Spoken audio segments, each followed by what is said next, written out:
இப்போ சொரக்காய் கூட்டுக்கு பாருங்கள், இந்த அளவுக்கு நான் தண்ணி வச்சுருக்கேன். இதில் கொஞ்சம் சாம்பார் மாதிரியே நம்ம எடுத்துக்கலாம். ஏன்னா சூப்பராக இருக்கும் பிசைஞ்சு சாப்பிடும்போது.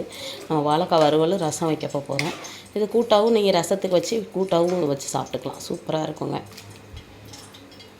இப்போ வாழைக்காய் வறுவலுக்கு உப்பு போட்டு நல்லா வேக வச்சு எடுத்துருக்கேன். இப்போ இதில் வந்து நம்ம சிக்கன் 65 மசாலா சேர்த்துக்கலாம்.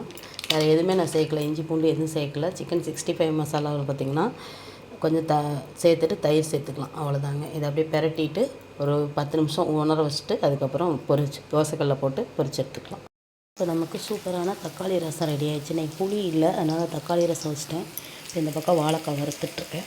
62610. இப்போ இந்த பக்கம் பாருங்கள், வெண்டைக்காய்க்கு நான் புளி கரைச்சி ஊற்றிருக்கேன். சூப்பரான வெண்டைக்காய் மசாலா ரெடி ஆகிடுச்சு.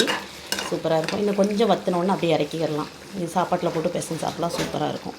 இப்போ இந்த பக்கம் உருளைக்கிழங்கு பொரியலுக்கு நான் வந்து உருளைக்கிழங்கு அவிச்சு உரிச்சு வச்சுருக்கேன். இந்த பக்கம் சூப்பரான நம்ம வீட்டில் பருப்பு குழம்பு ரெடி ஆகிடுச்சு பாருங்கள். சூப்பரான பருப்பு குழம்பு. அதுக்கப்புறம் இந்த பக்கம் வெண்டைக்காய் பச்சடி, ரசம் வச்சாச்சு. இப்போ சாப்பாடு ரெடி ஆகிட்டுருக்கு. இன்னும் உருளைக்கிழங்கு பொரியல் வதக்கணும். அவ்வளோதாங்க, நம்ம வீட்டில் ரெடி ஆகிடுச்சு. இப்போ நம்ம வந்துட்டு என்ன சொன்னால் சொரக்காய் கூட்டு வச்சாச்சு.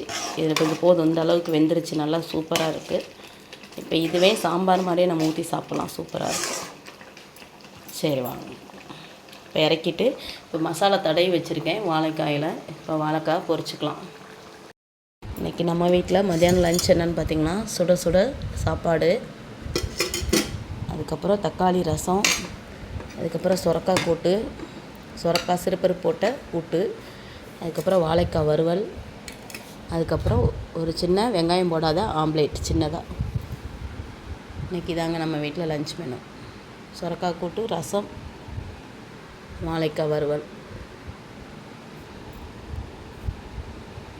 இப்போ வாழைக்காய் வறுவலுக்கு உப்பு போட்டு நல்லா வேக வச்சு எடுத்துருக்கேன். இப்போ இதில் வந்து நம்ம சிக்கன் 65 மசாலா சேர்த்துக்கலாம்.